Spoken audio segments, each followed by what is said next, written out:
Hello Year 5 and welcome to the next part of There's a Boy in the Girls' Bathroom. This is chapter 40. Bradley's mother took his temperature and told him he was normal. I am not, he argued. He's not normal, Claudia agreed. He's bizarre. Bradley felt as if his stomach were tied in a knot. Every time he thought about Carla, he felt the knot pull tighter. I hate her, he repeated as he slowly walked to school. When he said he hated her, the knot in his stomach loosened just a little bit. He sat at his desk at the back of Miss Ebel's room. Last seat, last row. Hi, Bradley, said Jeff, sitting down next to him. Where were you yesterday? Were you sick? He didn't answer. Jeff wasn't his friend. He didn't have any friends. Bradley? Called Mrs. Ebel. Will you come here, please? He dragged his feet to her desk. I was sick yesterday, he told her. Call my mother if you don't believe me. Mrs. Ebel waved that away. I just wanted to tell you how much I enjoyed your book report, she said. It made me want to read the book. Huh? Miss Davis gave it to me yesterday, Mrs. Ebel told him. She explained how she accidentally ripped it. He stared at her, amazed, then noticed his book reports taped together lying on Mrs. Ebel's desk. At the very top, in red ink, was the word excellent.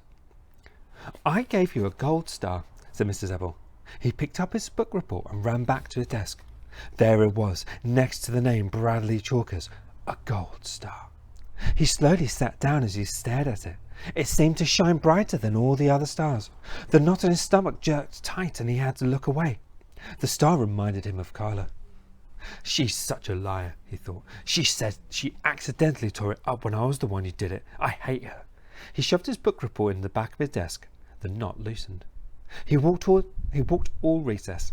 The other boys called to him from the basketball court, but he pretended not to hear them. He just kept walking. Okay, he decided.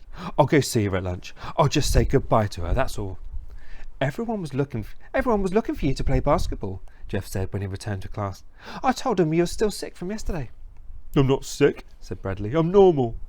When the bell rang for lunch, he walked to Mrs. Ebel's desk to ask for the hall pass. Yes, Bradley, she said. He couldn't talk. The knot in his stomach was so tight it choked off his vocal cords. He stuck his hands in his pockets and walked outside. He sat in a far corner of the playground. Twice he thought he saw Carla. The first time was a third-grade girl. The second time it was a tree. His stomach was too knotted up to eat anything. I just saw Carla, Jeff told him after lunch. I went to her office to say goodbye. She said she'd like to see you. She said she'd wait in her office after school for you, just in case you wanted to talk to her. She asked me to tell you that. Bradley closed his eyes until the knot loosened. Don't you want to say goodbye to her? Jeff asked. He shook his head. He could picture her waiting in her office for him. He'd walk in and she'd say, Hello, Bradley, it's a pleasure to see you today. I appreciate you coming to see me. She might even kiss him again. When the final bell rang, he walked directly home. The knot inside him tightened with every step he took. I hate her. I hate her. I hate her. Chapter 41. Let's go, Bradley, his mother said on Saturday morning as she entered his room. We're off to a real barber shop. She said as if a barber shop was the most wonderful place in the world. In the past, she had always cut Bradley's hair herself, but this time he had asked her to go to a real barber shop. That was earlier in the week, when they were out buying the birthday present for Colleen. You made my head look like a chili bowl, he had complained. Now he sadly looked up at his mother and said, I don't want to get my hair cut. You want to look nice for Colleen's birthday party, don't you? She asked. You don't want to go looking like a punk rocker. I'm not going to a birthday party, he snapped. I hate her.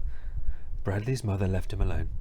He heard Carla's voice in his head saying, Saturday, I'm going to need someone to help me move all my things out of the office. I would appreciate it very much if you'd come and help me. The knot in his stomach tightened. No, I hate you, he said out loud. His father knocked and came into his room. Bradley, I think we need to talk, he said, man to man. Bradley stood up.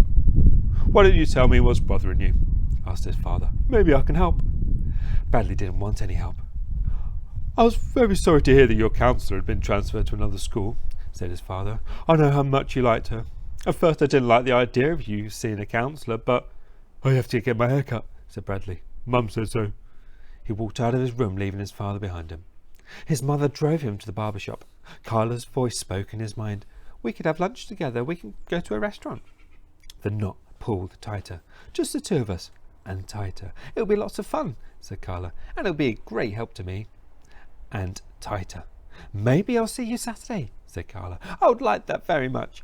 And tighter. You're not Cinderella and I'm not Prince Charming. And tighter. I like you, Bradley. Can I like you? Can't I? You don't have to like me. The knot pulled so tight it broke. Stop the car! He shouted. I have to go back.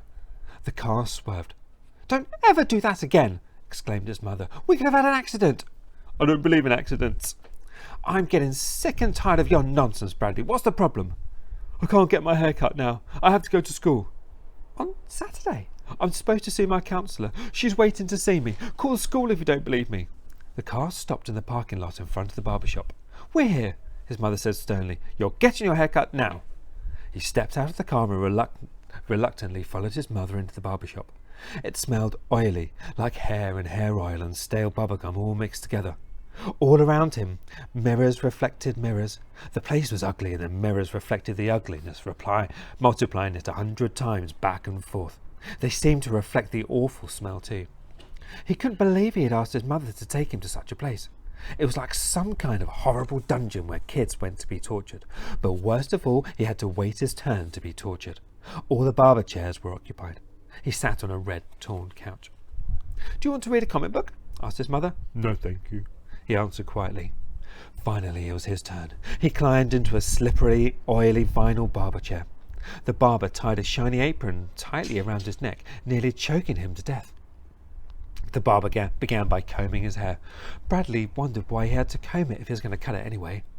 At last, the barber picked up the scissors and began to cut. But he never cut off a big piece of hair all at once. Instead, he kept snipping little bits of hair off of the same piece of hair over and over again. The whole time, Bradley had to stare at himself through the filmy mirror. He gritted his teeth and waited for it to be over. The barber put down the scissors, but then he picked up the comb and started combing again.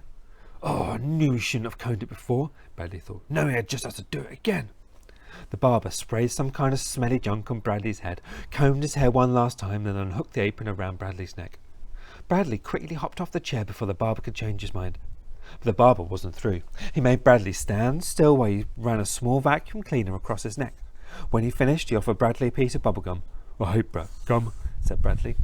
He never used to hate gum, but after smelling it in the barber shop, he never wanted another piece again.